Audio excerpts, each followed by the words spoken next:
Okay. So, hi, Fabio. Thank you so much Hi. for joining our interview today. We'll briefly introduce ourselves, but before we do so, please allow me to introduce you to the Source of Success organization. So, we interview role models and leaders from different fields, ranging from the entertainment industry, business, and also the medical field. And we aim to inspire, empower, and advocate through these interviews. But apart from that, we also leverage these interviews as teaching materials at Thai English programs schools in Surat and Hat Yai province. So yeah, do you have any questions about what we do as an interscholastic youth-led organization so far? No, I think what you're doing is great, and it's pretty clear. Pretty clear. It's great. Thank you. Thank you for picking me to be a part of this. No problem. I'll pass it on to Nishka to introduce herself. Okay. Hello, my name is Hi. Nishka. I'm an 11th grader at ICS, so that's a school in Bangkok, Thailand. And some of my interests are writing, humanities, and history. Really excited to get to interview you today. And my role in SOS, I've served as an editor for cold call emails and letters, and I am an interviewer. And next year, I'll be serving as president of SOS after the current crew has graduated. So, yeah. Wow. Impressive. Yeah, hi, my name is Highlight, and I'm currently a senior high school student at ICS Bangkok. And my interests ranges from science to journalism, and I also like to eat a lot because I actually was from Surat Thailand, and there's a lot of good seafood there too. And my role at SOS is I'm currently the founder. Me? Hello, my name is Herme, and I'm also a senior at ICS. And my interests include reading and running, and also healthcare, as well as eating a lot, because I really like to try new food. And when I go out, I always try to find something new to eat. And my current role at SOS is the secretary, and I help things run smoothly and help with the support the procedures. Hi, my name is Fran, and I'm a freshman at ICS. Some of my interests include music and food because I'm a really big foodie. I'm currently an interviewer at a Source of Success. Yeah, so without further ado, I'll let Nishka start off with the first All question. right. So to get started, we'd like to ask you to briefly introduce yourself to us and tell us a bit about your journey into becoming a chef. Okay. So very simple. I wasn't always involved in food. I'm I graduated high school. I'm Portuguese. So I'm from a small town, and I'm from a place in Portugal called Porto, which is second major city north of Portugal. I graduated high school, and then I started programming freelance, and I was programming the machines that operate in the restaurants, the POS. So I was pretty involved with restaurants. But even before I started programming, I've always wanted to cook, and as I was programming, working, involved with restaurants, the more this idea fell into my head that this is not what I really wanted to do. And so I dropped everything, and I took the lowest job in the kitchen to try to get into the industry. And so I started dishwashing. That was my first intake into the industry. Started dishwashing. From dishwashing I became kitchen hands, and then I just rose up the ladder throughout the years within Portugal, and then I decided to move to Thailand. And when I moved to Thailand to join this restaurant, to join Gagan, it was a mid of moving location to a smaller venue, a little bit more ambitious, but also COVID came in, and so that was a rough part. Um, and after COVID, we had a lot of things happening within the industry in Bangkok. I don't know if you're aware of this. It wasn't that long ago, but a lot of things happened within the industry, and a lot of restaurants had to close. Man, luckily we managed to survive, and since then I've taken over as head chef of Gagan. And that's where I am. Pretty short summary. Short summary. Wow, thank you for sharing about your journey. And before we move on, I'd like to like slide in a question that's kind of out of the script. Like, how did you overcome those obstacles during the pandemic and beyond? So a restaurant is probably one of the hardest businesses to uphold during something like a pandemic because the margin within restaurants is not very big and it is dependent on consuming um at the time. So if there's no guest, if the guests are not capable, they're not allowed to go into restaurants, then restaurants cannot make money. A majority of restaurants in the city manage to go around this by doing grab delivery and whatnot. Um, our format very difficult to put into a grab delivery because throughout all the time that we've done 25 course tasting menu. So imagine a grab delivery of that would be a small car for two people. So so that would be impossible. What we did was we we had already a structure that allowed us to keep everybody employed. So we did not fire anyone throughout COVID, which is very important. Um, and then as COVID was finishing, he started opening up in other countries around us. Things like Singapore, for example, which cracked down vaccinations and quarantines really fast comparing to Thailand.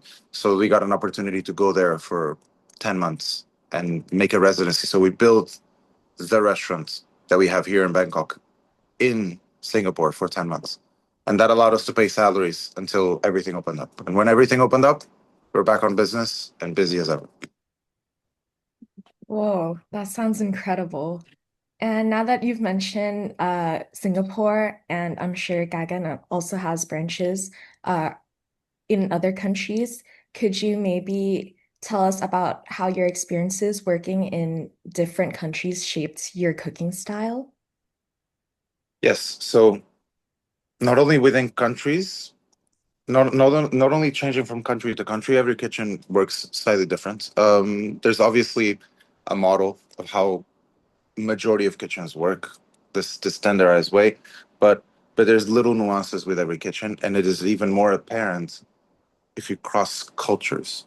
So an Indian kitchen works very differently from a Thai kitchen, from a Portuguese kitchen, from a French kitchen, an Italian kitchen, Spanish kitchen, Chinese kitchen. They all work within different systems. So having the chance to go through them and work through them, it's a really important learning experience that kind of opens up other possibilities of how we work because we work in a very different way from most restaurants and small things. Thank you so much for sharing. It's really interesting about how cross culture can shape cooking. So, how did you become part of the team at Gagan, and what has that journey been like? So when I left Portugal, I was already pretty deep into my career, but I felt like at the time I was a little too far ahead in progression in my career. I had taken a job that I felt was maybe a little early for me, and so too much responsibility, I would say. And although I was excelling, I felt like there was other things I needed to do before I took that kind of job.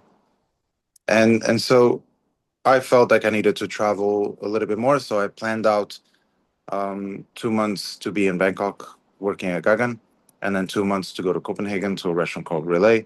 And then I would go back, spend another year working, gather the sums, and do it again. At least 2 years until I actually started pursuing growing within a company.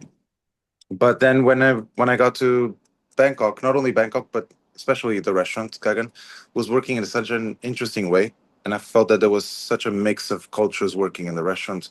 Um, a different mix of creativity with high octane kind of work environment and it just the rush kind of got into me.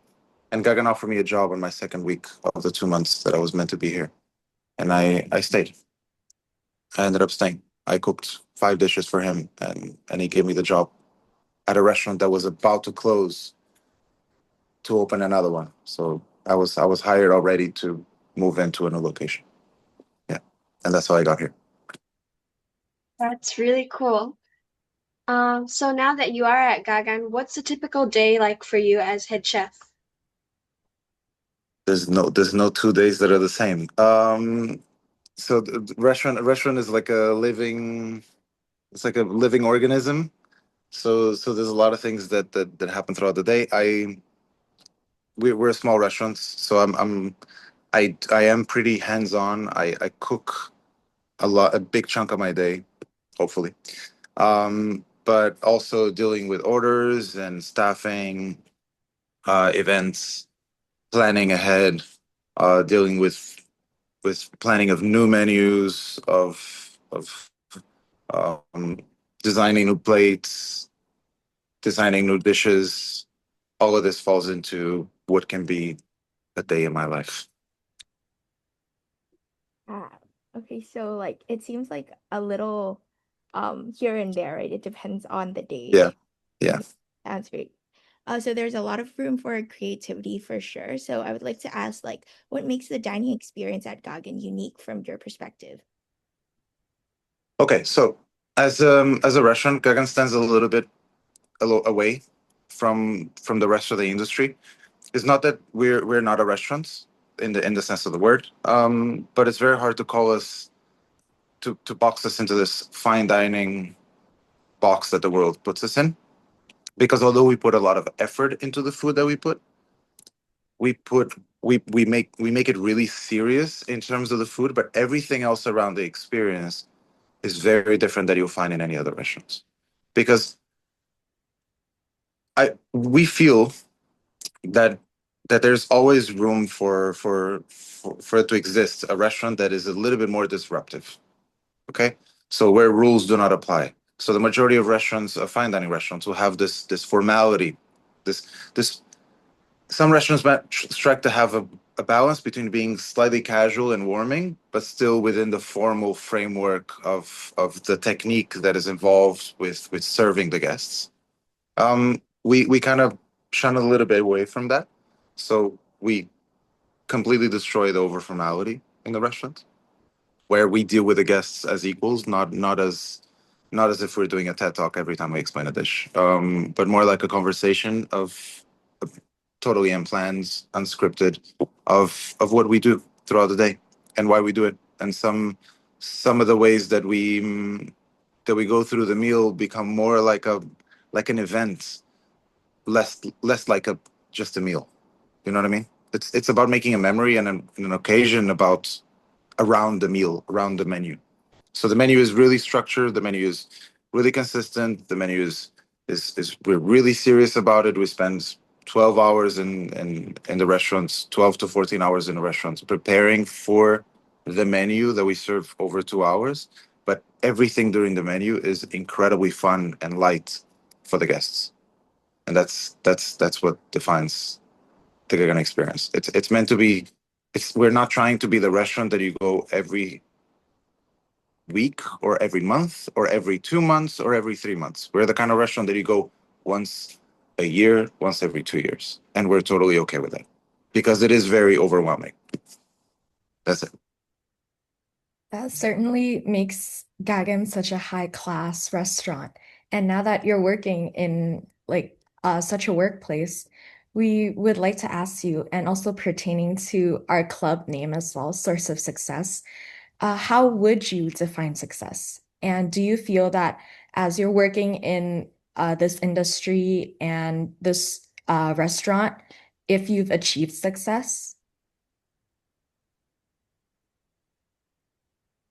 That's actually a very nice question. So success changes from person to person, from culture to culture, from job to job. So what I saw as success when I was 21, what I see as success as 31 is very different.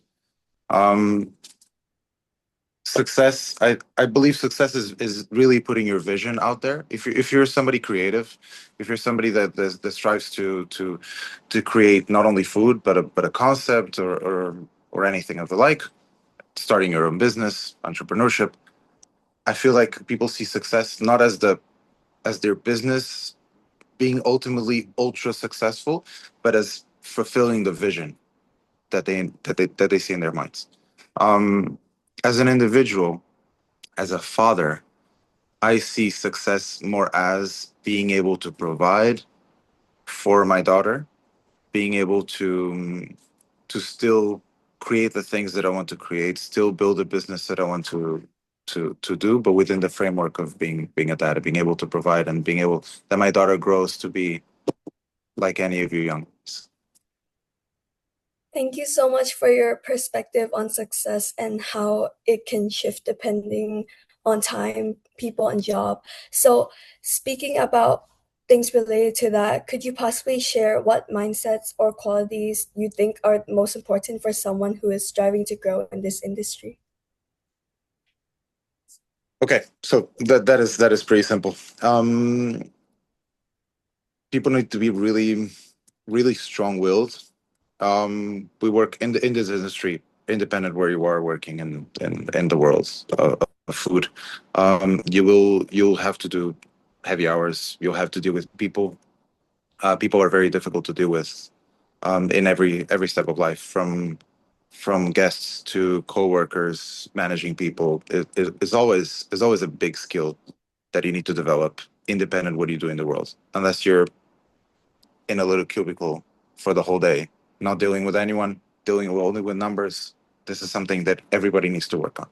More so in hospitality, because it really requires some form of empathy to deal with people, even if you're in the kitchen. Same.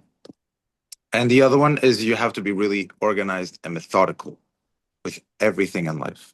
And this does not only account to work, it accounts to your personal life, your finances, your how you organize your house, how you organize your time, how do you manage to keep a grasp on your health, your meals. All of this has to be organized. So organizing is probably the biggest most important part of being a cook.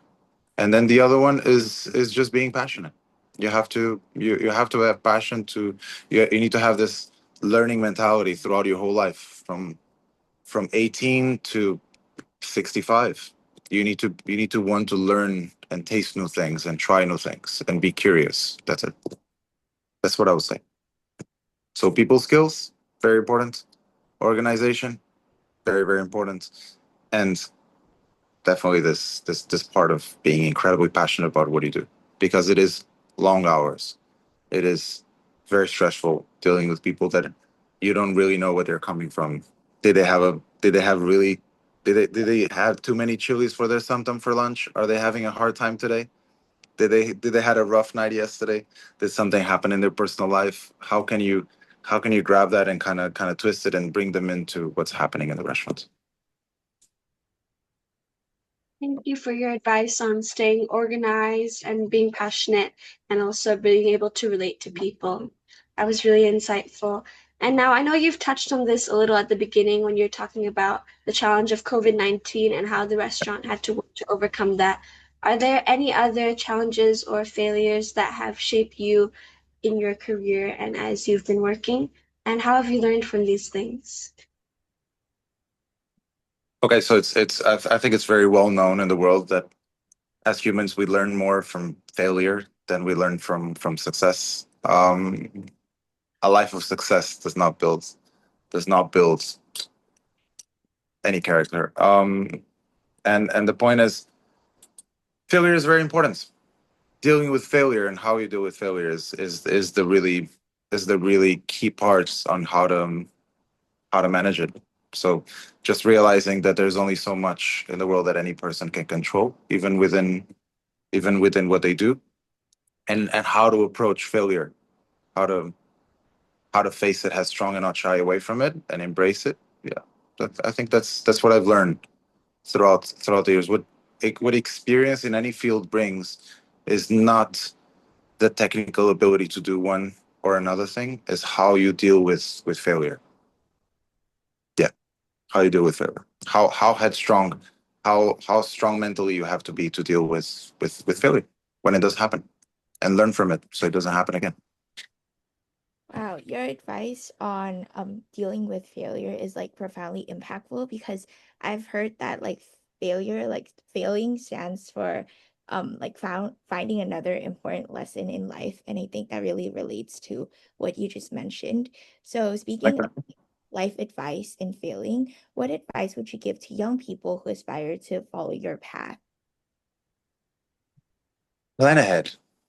Plan ahead. I feel like there's two groups of people coming into this industry. People that, well, there's three groups, three different charts that you can fall into.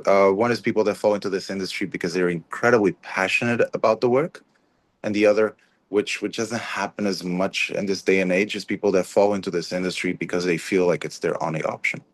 And then within these two, there's also people that fall into this industry knowing exactly what their end goal is, as in open a kind of restaurant serving a particular kind of food, and people that are really flowing through the industry trying to find their place. So if you're trying to find your place, great. Um, find restaurants that you relate to, that you enjoy eating in, and that connect to you. Find businesses. This applies for everyone. This applies not only for my industry, but for everyone. Find businesses and people that you believe in, and that you can follow up to. And if you know what's your end goal, my goal is to open up X or Y kind of restaurants, then work in a direction that follows you, that leads you into building the skills to create that kind of business. And that's it. I think that's about it. So within these two frameworks, just plan ahead. Plan ahead. Feel feel free to carve your own path in a different way. Not everybody needs to go to culinary school. Everybody needs to learn in a way or another. Not everybody needs to go to culinary school. There's different paths to reach what you want to reach in life. Not everybody needs to go to a French restaurant. Not everybody needs to go to an Italian restaurant. Not everybody needs to go work at X or Y restaurant because it's the best of this or that. People just need to go through their own path and build their own character and their own repertoire and their own palette and their own set of skills, because nobody can know everything. So That's truly such great advice, and not just for this industry, but in all aspects of life. So now we would like to try and get some insight more into the culinary industry. And is there something that people often misunderstand about it that you would like people to know about?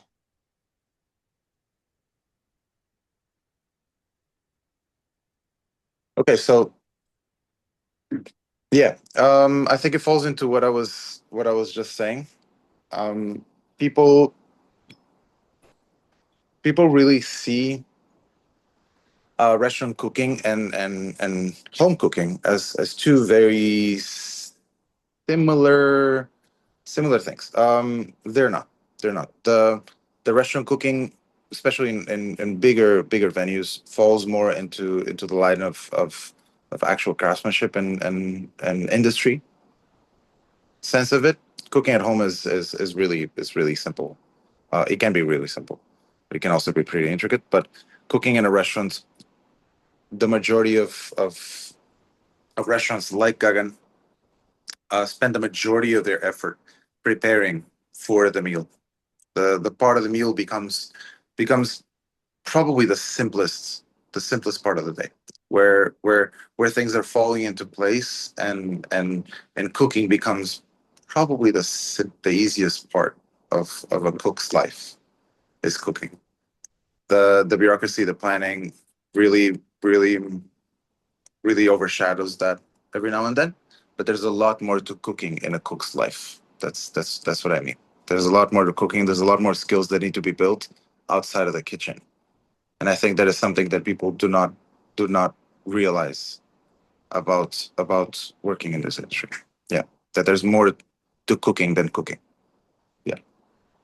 Thank you for sharing your insights about this and how like maybe people may focus more on cooking and like how you cook more than like other skills in the kitchen. So following up that question about people, we would like to ask about in a high class restaurant such as Gagan, what expectations do guests usually bring with them, and how does Gagan meet those expectations? Great question. So simple. When you walk through the restaurants, you're gonna see some awards, like a lot of them, because Gagan got a lot of awards throughout the years. But that's the thing with this industry. The restaurants are not all doing the same thing. They're not all following the same model. They're not all serving the same food. It is really difficult to quantify, to rank restaurants. It is really difficult. But these exist, and they're actually really good for the industry overall, because they bring awareness to restaurants that would otherwise um, be too out of town, or a restaurant that is in a really remote place, but it is really interesting, that is worth the trip. And these guides, they bring awareness to these worth the travel destinations. Um, but it does bring a lot of expectation. And as a restaurant, I feel like we're pretty good with that, because we're, as I said before, we're not trying to fall into any box. So we're not really trying to fall into a box of a regular restaurant, in the sense of all the things that these guests expect. The first thing that we mention when the meal starts is about this. It's the first thing that I mentioned before every single meal starts, is exactly what you just asked me. Expectations versus what is actually happening in the restaurant. And people come with very different expectations. People come in expecting it to be a party. It is not a party. People come expecting it to be a really formal fine dining meal, because they got the awards. People come expecting it to be um, a crazy place, which is in a way.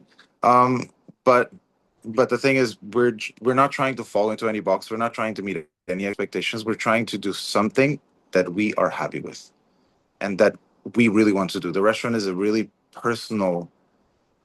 It's a really personal venue, and it really reflects Gagan and everybody that works in it. So we're not really trying to fit into any boxes. We're not trying to fulfill any expectations. Only expectation that we want to fulfill is the food has to be great. Not good, has to be great. That's it. And everything else around that, we just want it to be fun and light, and to allow people to feel more comfortable than they feel in any other restaurant in any list in the world. That's it. Wow, that's amazing. I like how Gagan prioritizes the comfortability and happiness of the customers, and how you're not trying to like fit into a box, which really can be like cross extrapolated to like other things too, like identity or like college applications as high schoolers, and how we're like looking at rankings and whatnot. But I think your take on this is very like, yeah, very profound. So I wanted to ask like a sad question on like what's your most favorite dish that you've ever cooked and why?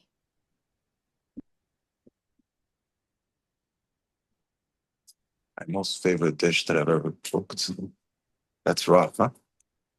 Um, okay, so when I joined Gagan, there was a I had to cook 5 dishes to Gagan, 5, and a small menu.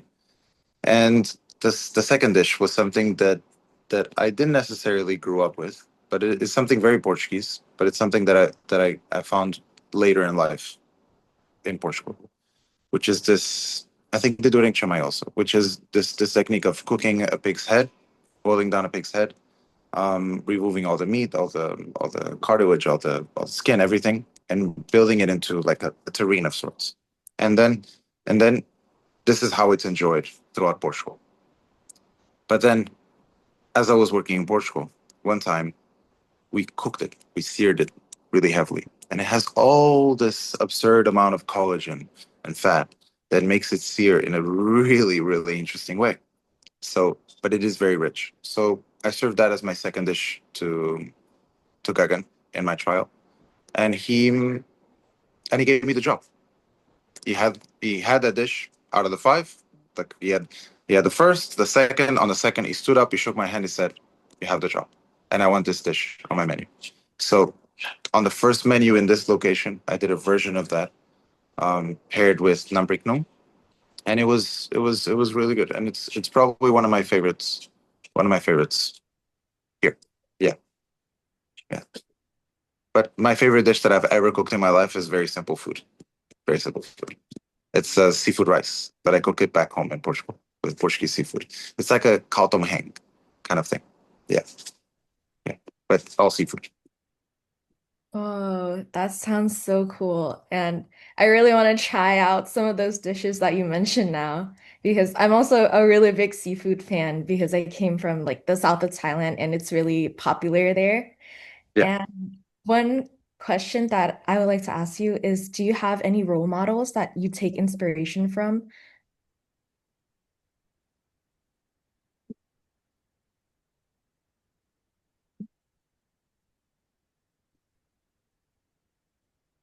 I think I have a very weird perception of this, which is I think it's pretty it's good to look up to some things that people do, but I think it's really hard to look up to people and to have actual role models because humans are pretty that nobody's perfect and everybody's flawed, and I think it's good to look at singular events that people do and things that people do for their particular fields and especially when they're pursuing freedom and people's rights, um but also when they're being highly creative. So role models for me are people that do food that I relate to. There's this guy, and so the answer is I don't really have role models, but there's people that I look up to in different ways. But I know that everybody's flawed. I'm flawed. Everybody's flawed. So don't look up at me. Don't look up at anyone as a role model. Try to build your own self. But there's one person that I recently really look up to in the sense that he's doing something very important to my country and my gastronomy, which is a gentleman called João Rodrigues. He's Portuguese, he's a pretty established chef, but he outside of the restaurant, he built a catalog of suppliers, of farmers, fishermen, um, throughout the country, throughout all of Portugal and islands, which is pretty difficult work. And he built this catalog, and he made it free and open for anybody to see. So all that he wanted was to have this information available for everybody that wants to look at. And I love that. I think it's very noble, and I think every country could use some of that. Yeah, every single supplier, every single farmer, small farmer, charcuterie maker, whatever, cheese maker, everything. That's amazing. Yeah, for free. Perfect. Yeah, that's it. So that's my role model as of now. If I had any. I think Thank- someone had a question about how, yeah, you can. Oh, sorry, you can go first, sorry. Okay. So like I like how you shared about how you balance and showcase cultural fusions, and you've also mentioned about like how you organize and and how it's important, right? So like I feel like I wanted to ask like how do you balance organization with creativity because one can hinder the other in some ways, and like how do you usually personally organize? Like do you use an app? What tools do you use? Um, yeah, it's a little bit all over the place. So creativity is kind of compartmentalized throughout the restaurants.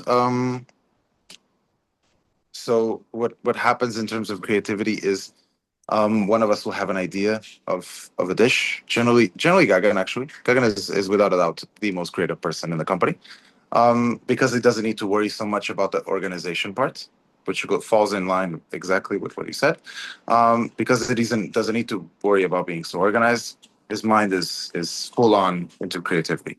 So, but what happens is when a dish falls into our hands, a concept of a dish falls into our hands, then this structure is what distills it into a full-fledged working dish. Not only that works in terms of flavors and textures, but also that it falls into our day in a way that we can produce it daily. Because we do 25 courses. If every course has around 10 items of preparation, that's 250 things that we need to do every single day. Um, with around 12 chefs that we have working, days off and all. But I believe that creativity is the fuel that starts the fire, but then we shape it into something with the organization part. So it needs to fall one into the other. If it falls the other way around, it hinders. Yes, we become a machine, structured and clean and void of any creativity. But if creativity comes first, and then we build the organization part, but after that, then that works. For us, it works. Well, thank you so much for sharing your insights on like creativity and organization. I found that like really interesting. So I would like to ask you how long you've been living in Thailand for, and have you been like living in other regions apart from like maybe like Bangkok? Yeah, so I've been living in Bangkok for, let's say, 6 years, ever since I joined Gagan. My wife's family, they have a place in Hua Hin, so I spend a lot of time in Hua Hin too. I feel like Thailand is a very, very diverse country. And wherever it is that you travel, either you're traveling to Suratani, either you're traveling to Chiang Mai, Chiang Rai, Khao Yai, Horat, whatever it is. The country does change quite a bit. Culture changes quite a bit. Food changes quite a bit. Palates change, and the way that people live life changes too. And yeah, that's pretty much it. It's many different cultures within a country. It's not as defined as India, for example, where it's actually different cultures with different languages and religions, but it's still pretty diverse, and it is very interesting. I believe Bangkok is a great city, but I believe Thailand starts outside of Bangkok and around Bangkok, and the farther you go, the more you learn of the country. Yeah.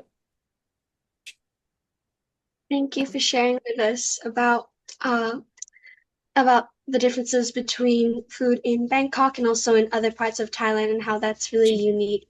A question that I've had when you previously mentioned your family and then the differences between home cooking and then cooking in a restaurant. Could you share a bit more on that and what it's like maybe for your family to have like a chef as a dad and like what your cooking at home is like? Yeah, it's like your mom cooking at home, but I guess I'm a little more organized. That's it. Like my fridge looks really clean. My containers are all the same size. There's nothing unlabeled in my fridge. Before I come to work at 10-ish, so I wake up early. I spend time with my daughter. I make her lunch. I pre-prepare her lunch, and I come to work, and that's pretty good. It's good to cook at home too. It's very pleasurable to cook for the ones you love. Yeah. That's really amazing. And after listening to your talks and how there's so many different aspects that goes into working as a chef and even just any aspect in life, maybe an out of the box question kind of is if you could use one word to describe maybe your work or your life, what would it be and why? Wow. I'm working my life. I think this is true for most cooks. It's about perseverance. It's pushing. It's because there's a lot. There's a lot that you need to think of. There's a lot that you need to push for. So you need to really persevere and grit to to to manage to do something and to progress in your career and to manage to still be a human being and have a family and all that. So you need to really there's no time for procrastinating in this life. There's no time for there is some relaxation, yes, but even that is it has to be planned and because there's a lot to think of. There's a lot to do. And it's a job that takes a lot of your personal time as well. So so it does require a lot of time. So I think perseverance because it can get really tough sometimes. Sorry if we're asking too many follow-up questions. No, We'd that's like okay. to ask, like, from a student's perspective, how do you combat procrastination? You you lock your phone. You lock your phone. You want to install all the distractions and you put in the work. You make a list of the things that you need to do before you relax. And that's it. Like okay, it's my day off. I want to be able to go play tennis, for example. And before I go play tennis, what do I need to have done? What do I need to prepare? What needs to be set up? Just plan. Get a calendar. Get a find a way to organize yourself, and then you can relax. And that's the time that you procrastinate. But plan your procrastination. Don't just grab your phone in the middle of the day and disappear into it. Yeah, I think that's the best way. That's the biggest tool of procrastination in this day and age is your phone. And I'm guilty of that too. Everybody is. It's there's a reason. There's a lot of reasons for that. But yeah, I think that's it. Plan. Yeah, planning is very important. And I'd like to circle back to like the restaurant aspect a little. So like, do you Yeah. think dining experience like Gagan should be accessible to a wider audience? And how do you approach balancing exclusivity with accessibility? Okay. Yes, we would love nothing more than for it to be accessible for everyone, without a doubt. But the amount of things that need to be built into it, and the amount of people that need to work into it for it to be sustainable, this is the only way. The only way that we can push out this version of the restaurant with all of it is through this. It's within this framework. It's not that the restaurant is trying to be exclusive. It's just the amount of things that are built into it end up making it pretty exclusive. Yeah. Yeah, that's a very great response. Yeah. Does anyone else have any more questions?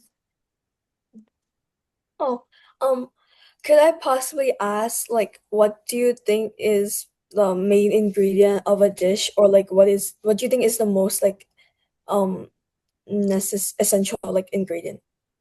Salt, salt, So, salt, salt. Salt is the most important ingredient in the world. Salt, because salt makes everything. And you can say you can use nampla, but also salt is used to making it. So salt belongs everywhere. From the first dish to the last dessert, salt is there. Salt should be there. Salt is the most important because it opens up your palate for other flavors also. So yeah, salt. Like when customers come in, how do you tailor towards their like dietary restrictions? You have to like replace certain types of meat if they're in case like a vegetarian. So we are an Indian restaurant, and at heart, vegan is Indian. So we're pretty we're pretty good at dealing with dietaries. Some dietaries are really impossible to deal with. Things like I don't eat fruits or I don't eat vegetables. We're doing 25 courses. It is really impossible to give you a full meal without fruits or vegetables. Or I don't eat spices. If you're coming to an Indian restaurant and you don't eat spices, maybe you should not come to an Indian restaurant. But, the same if you go to a Thai restaurant and you say I'm allergic to chilies. It's kind of hard, right? Um, but within out of these, we do any and everything. There's no we find ways to make the dish, but instead of trying to, most restaurants will do a vegetarian menu that is different from the non-vegetarian menu. We don't approach it like that. We find frameworks that allow us to substitute an ingredient or two and still keep the dish within our vision. Because cooking is alchemy. It's switching one for the other one and kind of finding ways that it fits the meal. But we're pretty good at that. We've been doing it for a while, and there's no single service that we don't have dietaries. There's not a single service that we do out of the 10 services that we do in a week that has no dietaries. There's always someone either vegetarian or cannot have eggs or cannot have nuts or cannot have shrimp, is pescatarian, is no gluten, is no dairy. That's okay. We have all the knowledge and structure to be able to deal with those. Yeah, I really admire how you're trying to like tailor towards different experiences and preferences. Were you going to say something? Oh yeah, I was gonna say that's really nice to hear because I'm allergic to peanuts, so You're that's allergic to always peanuts? yeah, it's really annoying. I always Yeah, have to like ask when I go places, so it's cool to hear that like that comes into play for a big restaurant. And of a course. question I did have is your insight on because like Gagan is so like complex and is so focused on the experience, and you must find a lot of joy working there. What do you think the experience is like, and how do people find purpose in restaurants where it might be like more industrialized, or it's like a chain of restaurants where it's like the same dishes every day? Yeah, so we still take a lot of pleasure in the and and joy in the cooking part of it.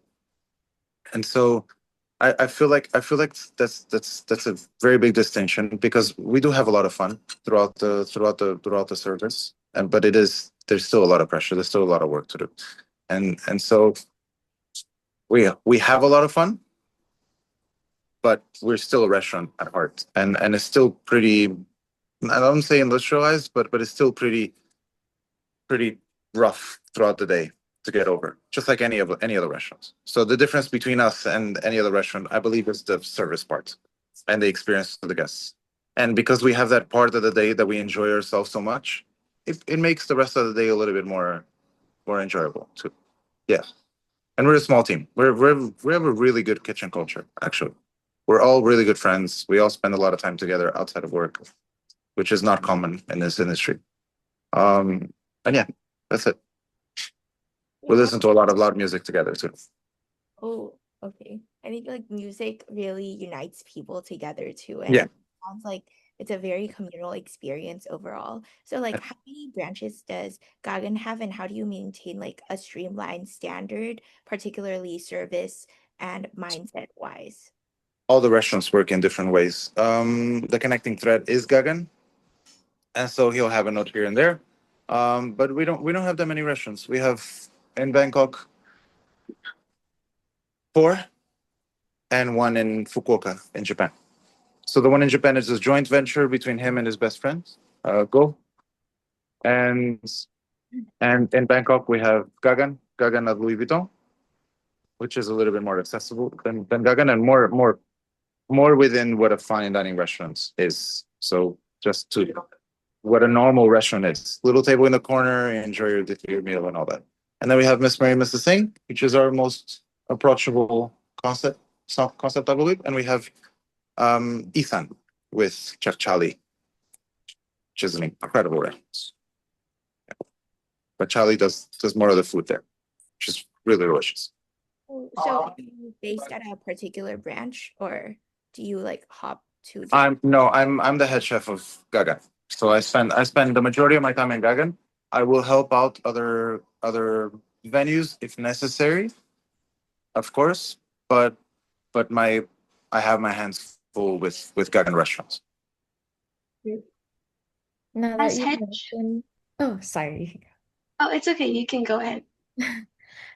Now that you mentioned like a lot about the service and how the food industry certainly plays a big role in that, Yeah. do you have any memorable like service experiences, maybe memorable guests who have dined at Gagan, or maybe some experiences that you had with uh maybe other people in like where you work at Gagan as well? We have a lot of those. Some of them I could not mention in this in this interview. Um, but but not because of who they are, but because of it's just inappropriate. But point is,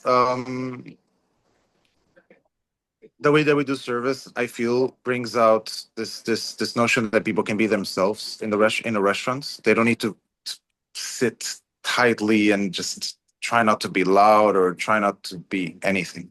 So the way that we do service really allows people to be themselves and to enjoy themselves fully. And so it happens a lot that people start singing. Um, some people sing better than others. Probably the best one that we had singing was Ed Sheeran. Um, and he sings really well. It was great. But then we have regular people that are just enjoying themselves, and there's a lot of really cool moments. But honestly, it can happen every service. Yesterday we had phenomenal service with people really enjoying themselves, and they stood up in the middle of the meal and they were really really really enjoying themselves. And at the end there was two people crying, which was amazing. Yeah. This couple was in tears. She's great for good reasons. Huh? Yeah. Ishka, did you have another question? I kind of wanted to. Mhm. It's really awesome to hear about how integral people are to any line of work, but especially restaurants, as you've been telling us about.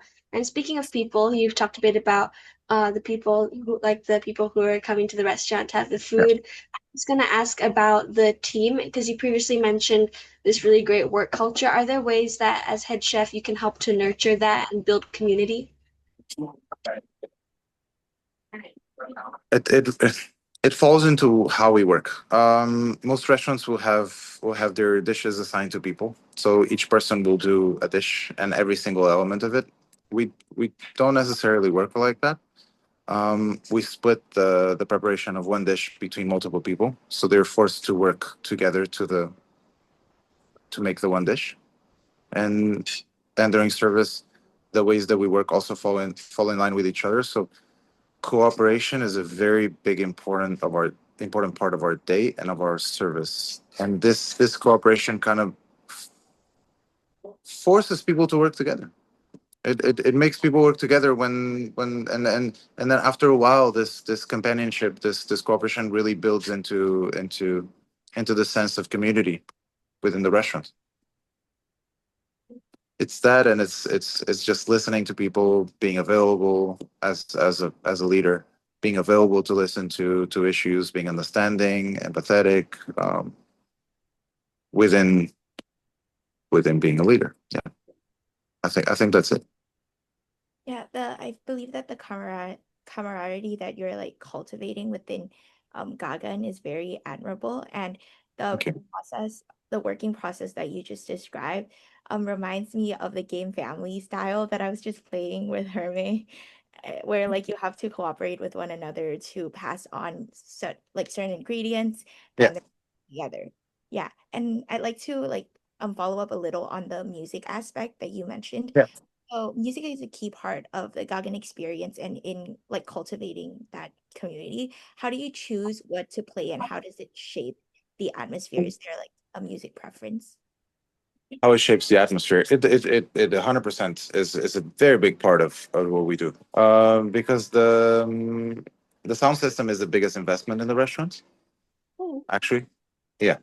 And in this restaurant at least, Gagan was a musician before he started cooking, and so music plays a very important part on what we do.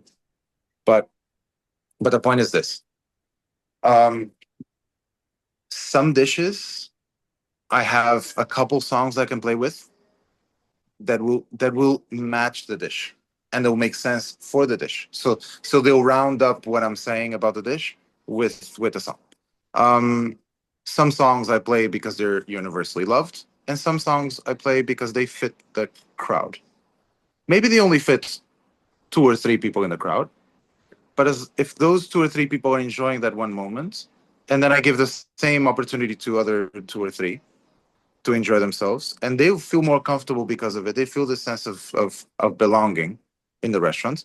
Then they'll enjoy themselves more, and as they enjoy themselves more, and these people enjoy themselves more, and then suddenly everybody's enjoying themselves a little bit more.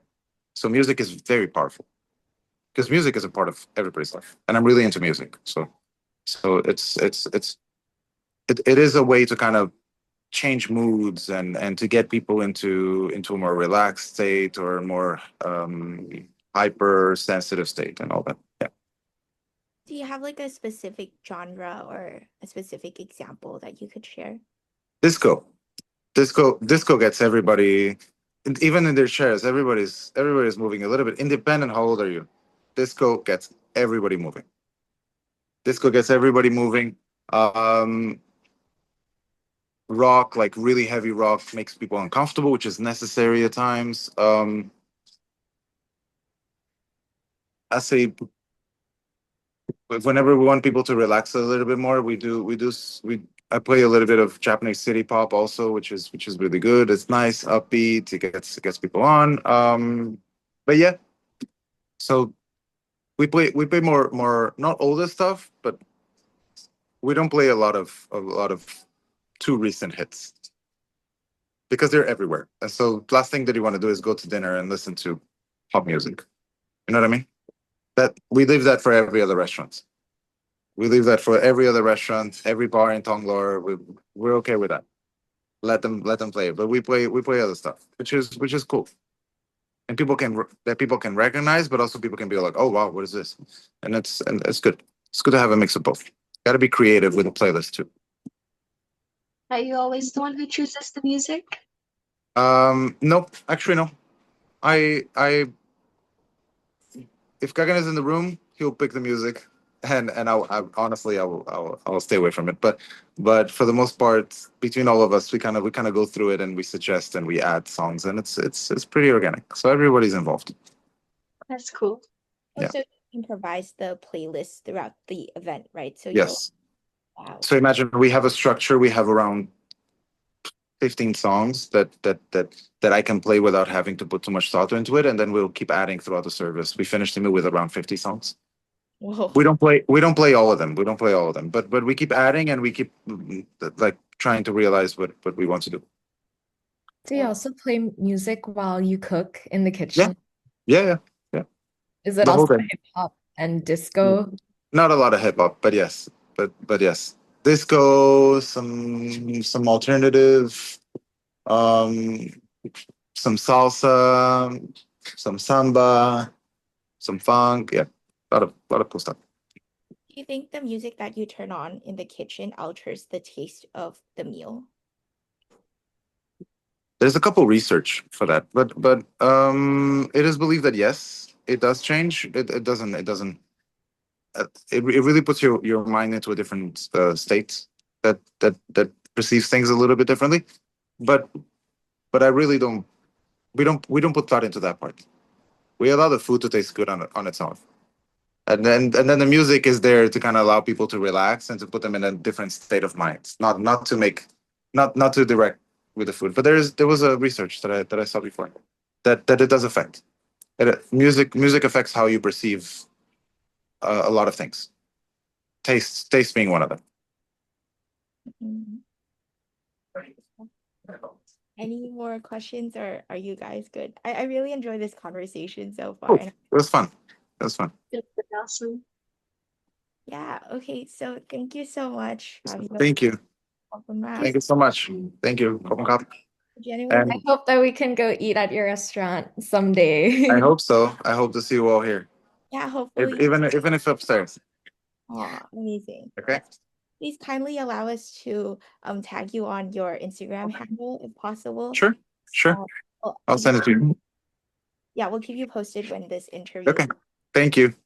Thank you so much. Thank you. Much for your Bye. time. Thank Appreciated it. Bye, Bye. everyone. Thank you so much. you. Bye. Yay. Good job. Yay. That was That was really so fun. fun. Yeah. It was. Very I love how slow went on. The slow went on after the script finished. We all had like so many more questions. right? What was your favorite part, Hermie and friend? I really like he seemed so passionate every time he responded. Like not just about the food, but also other aspects that went into making it, like the music. I really didn't think that he would be so passionate Yeah. about that part as well. But I was really happy about that too. I really like his mindset about things, like how he like answered how um like he like really like opened up a view on how like, oh, if we can actually like differ depending on like the not like maybe like the culture. He's like the kitchen's like different for like every single restaurant, which I found like really cool because it's not something that I like thought of often. Yeah. Mhm. Oh, Yeah. and also adding on to that, sorry, adding on to that a little bit, I really like his view on role models Mhm. because Yeah, I that was feel like that was really insightful. And I didn't think that he would go into that perspective when I was asking that question. But I was like, oh, that's so true. Because you can't really have like this role model that you can follow every single part of, because everyone has their flaws, like he said. And that's really like insightful. mhm. Yeah. The Scottish dude, I didn't take note of his name. I couldn't like he should have. Watch the recording. Yeah, was Is it definitely. like there was like someone who was like Portuguese or something who like made the whole like the list of like all the different like places in the country where you could get the supplies for food from, and he published it for free. I think he said that was like one of his. If he had a role model, that would be one.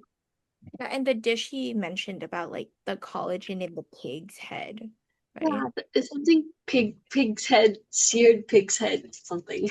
I don't know, but it sounded interesting and I want to try. And the Ed Sheeran part, I was like, ooh, And I was like, okay. Same. I was like, yeah. Okay, gang. I'll send you the photos and like any recordings. hey, thank you so much. Had a good time, man. Guys, have a great rest of your weekend. You Thank too. Have Monday off so you can rest. you. Bye.